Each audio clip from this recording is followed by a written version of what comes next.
رسول اللہ محمد رسول اللہ۔ یہ میں کہنا چاہتا ہوں کہ تقریر کے ذریعے جو لوگ گھبرا رہے ہیں، جو گھبرانے کی دو وجہ ہو سکتی، داڑھی ٹوپی نہیں پہننے کی دو وجہ ہو سکتی، داڑھی اور رحم میں ٹوپی سے زیادہ۔ ایک وجہ ہو سکتی کہ مجھ پہ اچھی لگتی نہیں، ہو سکتا ہے، اس پہ میں بحث نہیں کروں گا اچھی لگتی کہ نہیں اچھی لگتی، لیکن کم از کم آپ کو ثواب تو ملے گا زیادہ۔ نہیں اچھی لگتی، ثواب تو ملے گا، ظاہر تو ہوگا کہ آپ ایک ایمان والے انسان ہیں۔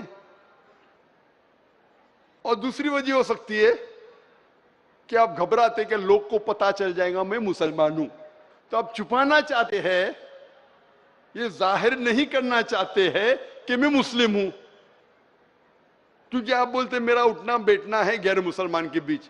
میرا اٹھنا بیٹھنا بھی غیر مسلمان کے بیچ، چھوٹے لوگ، بیچ کے لوگ، اوپر کے لوگ، سب لوگ سے مجھے کبھی بھی دقت نہیں ہوتی ہے۔ اور جتنے لوگ کے ساتھ میں اٹھتا بیٹھتا ہوں غیر مسلم کے ساتھ، شاید کوئی ہندوستان میں بزنس مین اتنے لوگ کے ساتھ بیٹھتا ہوگا۔ اللہ کا فضل ہے، اوپر نیچے بیچ کے سب ٹائپ کے لوگ۔ حق کی بات ہے تو کیا گھبرانا۔ اللہ کے رسول محمد صلی اللہ علیہ وسلم فرماتے ہیں، صحیح مسلم کی حدیث ہے، جلد نمبر 2، کتاب الصلاح، چیپٹر نمبر 314، حدیث نمبر 1932، 1933 اور 1934۔ یہ تینوں حدیث میں لکھا ہے، اللہ تعالیٰ کے رسول محمد صلی اللہ علیہ وسلم فرماتے ہیں کہ عیدین صلاح کے لیے، کہا ہے عورتوں سے، عیدین صلاح کے لیے عورتوں سے کہا ہے کہ آپ جو غیر شادی شدہ عورتیں ہیں ان کو بھی لے کے جاؤ، اور وہ عورتیں جو حیض میں ہیں ان کو بھی صلاح کے لیے لے کے جاؤ، اور جو حیض میں ہیں وہ صلاح نہ پڑے لیکن عیدگاہ کے وہاں جائے۔ دوسری حدیث میں لکھا ہے کہ سارے عورتیں عیدگاہ کے لیے جانا چاہیے، حیض والی عورتیں بھی، لیکن وہاں وہ نماز نہ پڑھے لیکن کم از کم دعا کرے۔ تو اللہ تعالیٰ کی حکمت کیا ہے کہ نماز نہیں پڑھنے والی عورتوں کو بھی بولتے عیدگاہ جاؤ، بھلے نماز مت پڑھو کم از کم دعا تو کرو۔ کیا حکمت ہے، کیا حکمت ہو سکتی ہے؟ حکمت یہ ہے کہ عام طور پہ ہر روز مسلمان کا فرض ہے کہ وہ 5 بار نماز پڑھے، اور سب سے بہتر ہے کہ جماعت میں پڑھے، سب سے بہتر ہے کہ مسجد میں پڑھے۔ تو 5 بار مسلمان اکٹھا ہوتے ہیں مسجد میں نماز پڑھنے کے لیے۔ اس سے بڑی جماعت ہے ہر ہفتے جمعہ کی نماز۔ تو جمعہ کی نماز میں آپ کو پتا ہے کہ تعداد اور بڑھتی ہے۔ اس سے بڑی ہے سال میں 2 بار، عیدین، عید الفطر اور عید الاضحیٰ، بقرعید۔ یہاں اور بڑی جماعت تو کیا ہوتا ہے، آپ دیکھتے ہیں یہاں تو ماشاءاللہ بڑا مجمع ہے، لیکن چھوٹے چھوٹے گاؤں اپنے ہیں نا ہندوستان میں، یہ تو ماشاءاللہ لوگ کہتے ہیں کشمیر کے بعد نمبر 2 پہ آتا ہے مسلمان کی پرسنٹیج میں، لیکن یہ کئی گاؤں ہیں اسے ہندوستان میں، چھوٹے چھوٹے گاؤں، وہاں لوگ کو پتہ نہیں، جب دیکھتے عید میں 30,000 مسلمان، 40,000 مسلمان، مسلمان کی ہمت افزائی ہوتی ہے۔ لوگ کو پتہ نہیں، جب مسجد میں 5 بار نماز کے لیے ملتے تو پتہ چلتا ہے یہ مسلمانی بلڈنگ میں رہ رہا ہے، یہ علاقے میں رہ رہا ہے۔ جمعہ میں ملتے اور مسلمان سے ملاقات ہوتی ہے۔ عید کے ٹائم پہ سب سے زیادہ، عید کے ٹائم پہ سب سے زیادہ، سال میں 2 بار۔ تو اگر چھوٹے سے گاؤں میں جب پتہ لگتا ہے کہ 30,000، 40,000، 50,000 مسلمان، تو ہمت افزائی ہوتی ہے، حوصلہ بڑھتا ہے۔ اور ساتھ ساتھ اگر کوئی دشمن ہے، وہ دشمن بھی سوچے گا 10 بار، ہاں 40,000 مسلمان، 50,000 مسلمان، گڑبڑ کرنے کے پہلے سوچوں گا میں۔ تو دس از ماس سائیکالوجی۔ مثال کے طور پہ اگر کوئی شہر میں بس میں یا ٹرین میں ایک مسلم خاتون جا رہی ہے حجاب پہن کے، اور اگر ایک آدمی کو اس کو چھیڑنے کا ہے، لیکن اسی بس میں اگر 50 لوگ بیٹھے، وہ 5 لوگ کو دیکھیں گا داڑھی رکھے ہوئے، ٹوپی پہنتے ہوئے، وہ لفنگا 10 بار سوچیں گا کہ اگر میں یہ مسلم خاتون کو چھیڑا، یہ 5 لوگ مجھ پہ ٹوٹ پڑیں گے۔ بھلے وہ ضعیف ہے، برابر کھڑے بھی نہیں ہو سکتے، لیکن داڑھی ٹوپی ہے نا، میں چھیڑوں گا تو 5 لوگ مجھے چھوڑیں گے نہیں. یہ ماس سائیکالوجی ہے. اور ایک قصہ ہے کہ ایک شہر کے اندر ایک مسلمان تھا, ماشاءاللہ پرہیزگار, 5 ٹائم نماز پڑھتا تھا, رمضان میں روزے رکھتا تھا, زکوٰۃ دیتا تھا, حج کیا تھا, لیکن اس کا لیبل نہیں تھا, نو داڑھی نو ٹوپی, داڑھی نہیں ٹوپی نہیں. وہ ایک بار جاتا ہے بازار میں سیب خریدنے کے لیے, پھل خریدنے کے لیے. ایک چھوٹا بچہ باکڑے پہ پھل بیچ رہا ہے. تو بولے بیٹا تمہارا نام کیا ہے؟ تو بولے میرا نام سلطان ہے. چاچا میرا نام سلطان ہے. تو ضعیف انسان نے پوچھا سلطان تم نے مجھے سلام کیوں نہیں کیا؟ تو بچہ بولتا ہے چاچا میں سمجھا تم ہندو ہے. وہ چھوٹا بچہ کہہ رہا ہے چاچا سے جو پرہیزگار ہے, 5 ٹائم نمازی ہے, زکوٰۃ دیتا ہے, روزہ رکھتا ہے, کہ تم مشرک ہو. میں پوچھتا ہوں غلطی کس کی؟ اور جیسے میں نے کہا کہ سب سے بڑا گناہ کوئی بھی مذہب میں, اسلام میں بھی سب سے بڑا گناہ ہے کہ اللہ کے ساتھ کسی کو شریک کرنا. سب سے بڑی گالی اگر کوئی مسلمان کو دے سکتا ہے وہ یہ کہنا کہ وہ شرک کرتا ہے. تو میں پوچھتا ہوں کہ وہ ضعیف انسان اتنے پرہیزگار, 5 ٹائم نمازی, زکوٰۃ دیتے ہیں, روزہ رکھتے ہیں, حج کے لیے گئے, اگر کوئی اسے مشرک کہہ رہا ہے تو کس کی غلطی؟ وہ بچے کی غلطی؟ کس کی غلطی؟ کس کی غلطی؟ اس کی غلطی. اگر کوئی, میں پوچھتا ہوں یہ بزنس مین جو ہے, بڑے بڑے بزنس مین, ان کو اگر کوئی بولے گا تو چور ہے, وہ تو چھوڑیں گے ہی نہیں تم کو.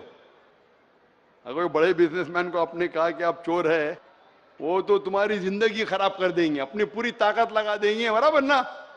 اس کو کوئی مشرک کہا ان کو فرق نہیں پڑتا ہے. چور تو چھوٹی گالی ہے نا, برابر کہ نہیں؟ چوری کرنا گناہ ہے, چھوٹا گناہ ہے نا.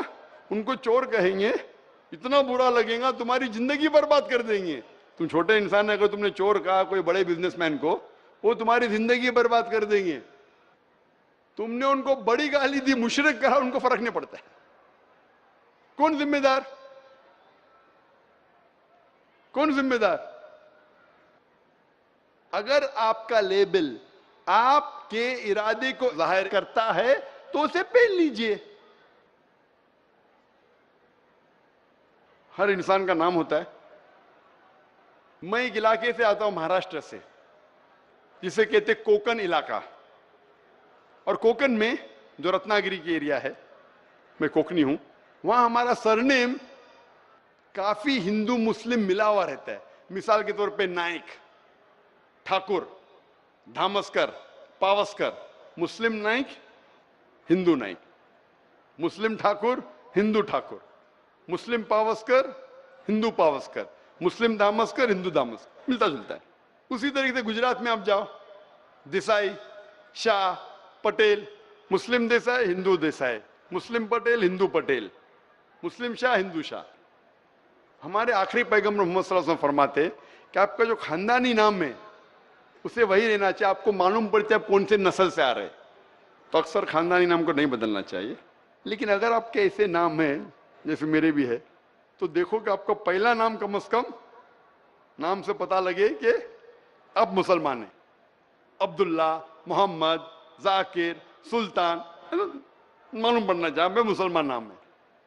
اکثر لوگ کیا کرتے ہیں, کبھی کبھی خصوصاً وہ جو بڑے بزنس مین رہتے ہیں نا, ان کا نام ہوئے گا محمد نائک, ایم نائک. لوگ کو پتہ ہی نہیں چلے گا مسلم ہے کہ ہندو ہے.